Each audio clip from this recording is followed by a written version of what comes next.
जोगी जटिल अकाम मन, नगन अमंगल वेश। जोगी जटिल अकाम मन, नगन अमंगल वेश।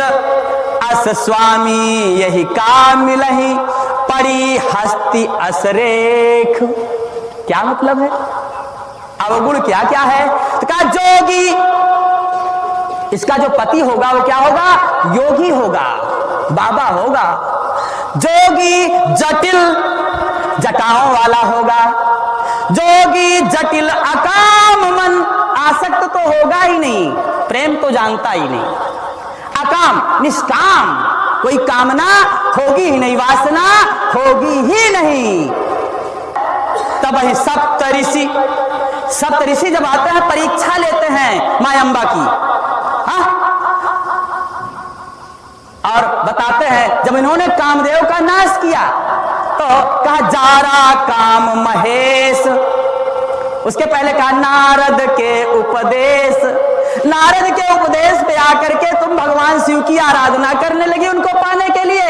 लेकिन अब गड़बड़ी क्या हुई? कहा जारा काम महेश। अरे उन्होंने तो कामदेव को ही जला डाला, अब उनसे शादी करने से क्या मतलब है? एकदम निष्काम मन है। तो कहा सुन बोली मुस्काई भवानी, उचित कहो मुनिवर विज्ञानी। तुम्हारे जान काम अब जारा, अब लगी शंभु रहे सबिकारा। हमरे जान सदा शिव जोगी, हमरे जान सदा शिव जोगी। अज अनवद्य अकाम या भोगी। क्या बात है, क्या उत्तर देती हैं सप्तऋषियों को जगदम्बा। तुम्हारे जान काम अब जारा। अरे सप्तऋषियों प्रेम की परीक्षा लेने गए हैं, कितना शिव से लगाव करती हैं। पार्वती पहि जाई तुम प्रेम परीक्षा ले। भगवान शिव ने कहा जाकर के पार्वती से पहले प्रेम की परीक्षा, हमको प्रेम भी करती है कि नहीं? क्योंकि जोगी जटिल अकाम मन, नगन अमंगल वेश। कोई लग्जरी लाइफ तो हमारी है ही नहीं है, तो हमसे संबंध उसी का बन सकता है, हमसे शादी उसी की हो सकती है जो हमसे कहतो रहित प्रेम करे, निष्कपट प्रेम करेगा, वही हमसे शादी कर सकता है। तो बाद में योगी डिमांड होने लगे, इसीलिए कह रहे हैं कि पार्वती पहि जाई तुम प्रेम परीक्षा लेहु। तो वही परीक्षा ले रहे हैं सप्तऋषि। तो कह रही हैं कि सुन बोली मुस्काई भवानी, उचित कहो मुनिवर विज्ञानी। हे श्रेष्ठ मुनियों, हे विज्ञानी मुनियों, विज्ञानी विशेष ज्ञान रखने वाले मुनियों, उचित कहो मुनिवर विज्ञानी। तुम्हारे जान काम अब जारा। आपकी समझ में भगवान शिव ने आज कामदेव को जलाया है और अब लगी शंभु रहे सबिकारा। अभी तक वो कामी थे क्या? हो सकता है आपकी समझ में ऐसा हो। हमरे जान सदा शिव जोगी। लेकिन हमने कैसे शिव की, किस प्रकार के शिव की आराधना हमने की है? हम वो आसक्त वाले, आसक्त की भावना से युक्त होकर के शिव की आराधना नहीं कर रहे हैं। हम काम भाव से पति रूप में पाने की आराधना नहीं कर रहे हैं। हमरे जान सदा शिव जोगी। हमारी समझ में भगवान शिव कैसे हैं? सदा शिव जोगी, हमेशा भोले भंडारी क्या है? योगी हैं। हमरे जान सदा शिव जोगी, अज अनवद्य अकाम भोगी। गजब की लाइन है। अज अजन्मा है, उनकी उत्पत्ति नहीं हुई है। अज अनवद्य, अनिंदित है, उनकी कोई निंदा नहीं कर सकता है। अज अनवद्य अकाम, वो कामी नहीं है, आसक्त होने वाले नहीं है, विषयी नहीं है। अज अनवद्य अकाम अभोगी, उनकी भोग वासना में कोई रुचि नहीं है। तो जोगी जटिल अकाम मन, अकाम शब्द की व्याख्या कर रहे थे। नगन का, चलिए अकाम मन भी आपने अगर कहा कि ठीक है कोई दिक्कत नहीं है, तो और कैसा रहेगा इनका पति? अकाम, जोगी जटिल अकाम मन, अनासक्ति इसका मन होगा। तो नगन अमंगल वेश, और हमेशा नंगा रहेगा, कपड़ा उपड़ा कुछ नहीं पहनेगा, है कि नहीं? भगवान शिव का एक नाम क्या है बच्चों? दिगंबर है। क्या नाम है? दिगंबर, दिशा ही जिसके अंबर हैं, दिशाएं ही जिसका वस्त्र है। अंबर माने वस्त्र, भगवान भोलेनाथ दिगंबर कहलाते हैं, ठीक है ना। तो नगन हमेशा वस्त्रहीन दशा रहेगी, दिगंबर वेशधारी। जटिल अमंगल वेश, जोगी जटिल अकाम मन नगन, नगन अमंगल वेश। चलिए नगन से भी कोई बात नहीं, अमंगल वेश, उनकी वेशभूषा क्या है? अमंगल है, देखने में अच्छे नहीं है, शुभ सूचक नहीं है। काहे के लिए अमंगल है? ससिललाट सुंदर सिर गंगा, नयन तीन उपवीत भुजंगा, उपवीत भुजंगा। भगवान शिव क्या पर जनेऊ कैसी है? का उपवीत भुजंगा। गरल गरल कंठौर नर सिरमाला, गरल कंठौर नर सिरमाला। अशिव वेश शिव धाम कृपाला।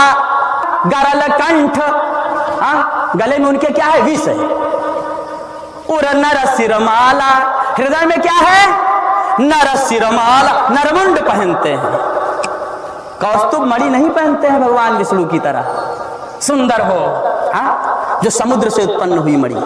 तो उर नर सिर माला, अरे उनके हृदय में नरमुंडों की माला है। अमंगल वेश है कि नहीं? उपवी नयन तीन उपवीत, अरे दो आंख भी नहीं है, तीन आंख, असहज। दो आंख तो अच्छी लगेगी, अब उसमें तीन आंख, बीच में एक और हो गई। तो उपवीत भुजंगा, और तो छोड़िए जनेऊ भी किसका? उपवीत माने जनेऊ, यज्ञोपवीत। भुजंगा, सर्प पहनते हैं जनेऊ के रूप में। तो ऐसे हैं अमंगल वेश, उनकी वेशभूषा क्या है? अमंगल है, शुभ सूचक नहीं है। जटिल अमंगल वेश, अस स्वामी यही कामिल ही, पड़ी हस्त असरेख। ऐसा पति इसको मिलेगा, पड़ी हस्त असरेख। आहा, इस पार्वती के हाथ में इस तरह की रेखाएं दिख रही हैं, ऐसे लक्षण दिख रहे हैं। अब जब सुना नारद देवर्षि की वाणी, जब सुना उनका भविष्य, जब सुना तो दुख दंपति ही उमा हरसानी। दुख दंपति ही, पति पत्नी अर्थात हिमवान और उनकी पत्नी कौन? मैना। हिमवान की पत्नी का क्या नाम है? मैना है।